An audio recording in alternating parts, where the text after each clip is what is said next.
Here we have CTT Systems and CEO Torbjörn. For people new to CTT, can you give us a brief explanation of what you do? We are working with the humidity control in passenger aircraft.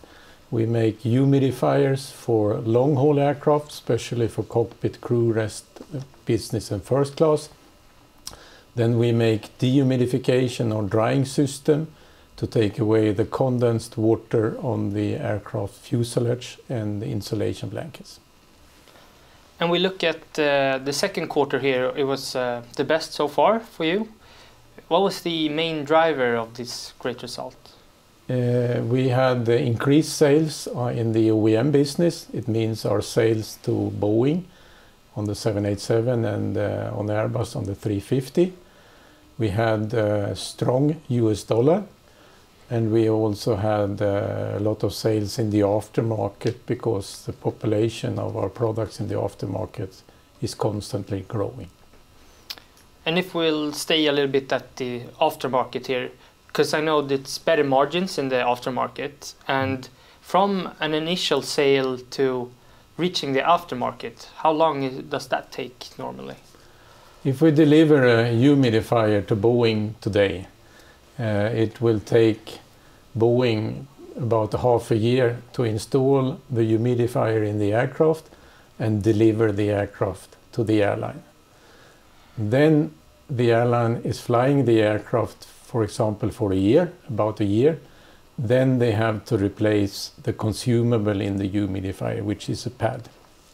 So it means that the aftermarket sales regarding humidifier starts sometime 1.5 years after the initial sales. Another part of the aftermarket is to sell spare parts and repair units. And spare parts you can sell a little bit in the beginning because they need some spares on the shelf. We call that initial provisioning. If we look at the repair side and the initial provisioning, they can even buy before they get the aircraft. If we look at repair, which is also part of the aftermarket, first of all, we have 4 years of warranty on our system. So if we have to repair a system within the first 4 years, we have to pay it. After the warranty period, we can start to charge for repair. So the aftermarket starts sometime, a part of it could be in the beginning, and some can start after 4 or 5 years. I see. And recently there was a big event when you had humidifier in business class. Can you explain a little bit why is this a big thing for you?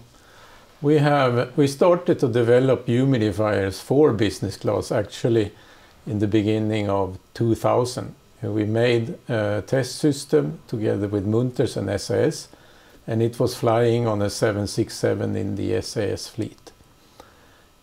Ever since then, we have tried to convince the airlines to buy humidification system for their premium class. And we had some partly success some years ago when Lufthansa took first class humidification in their A380 aircraft. They have been flying that for some years, but we never got into the business class. But with the A350 aircraft, Airbus decided to offer cabin humidification in both first class and business class. And the first airline that selected business class humidification in the A350 was China Southern.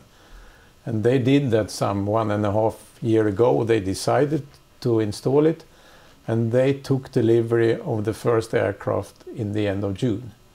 They have 10 more on the order, or 9 more on the order where they will install humidification in business class.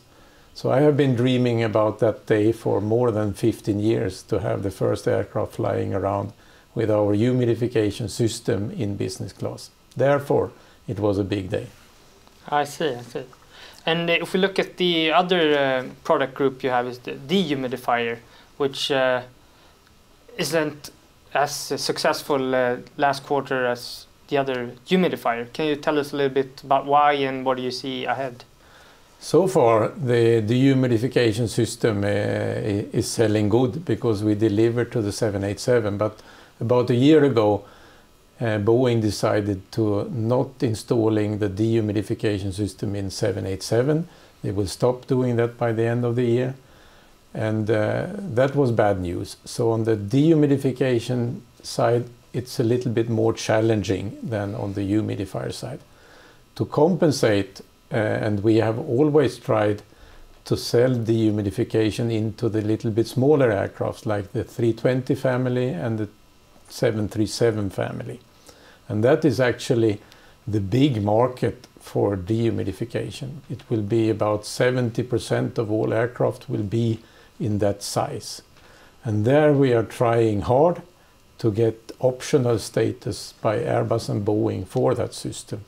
And that is the future of the drying system. On the wide bodies, it is more difficult to convince, especially Boeing, that they need the drying system.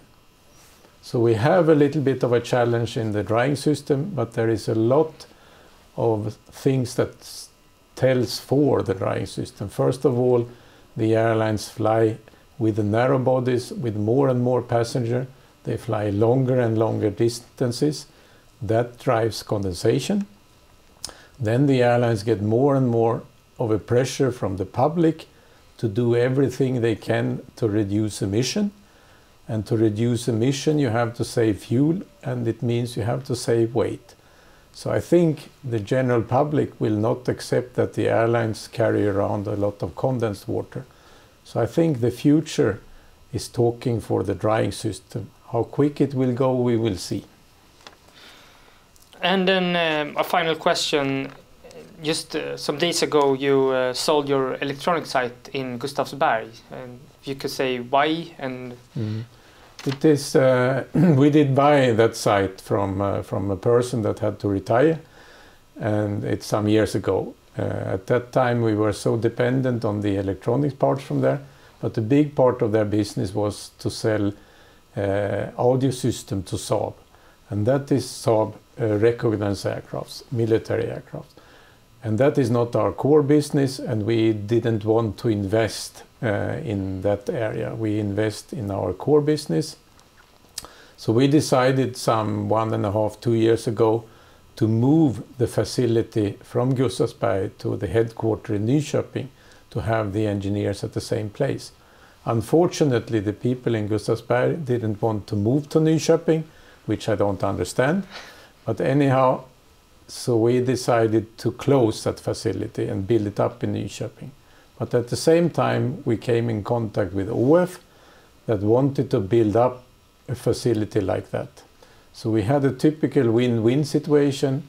We wanted to close that facility and ÅF wanted it. So we did sell it to ÅF, and the best thing of all the people working there can continue to work there, but for ÅF instead of CTT. I see. Thank you very much for taking time. Thank you.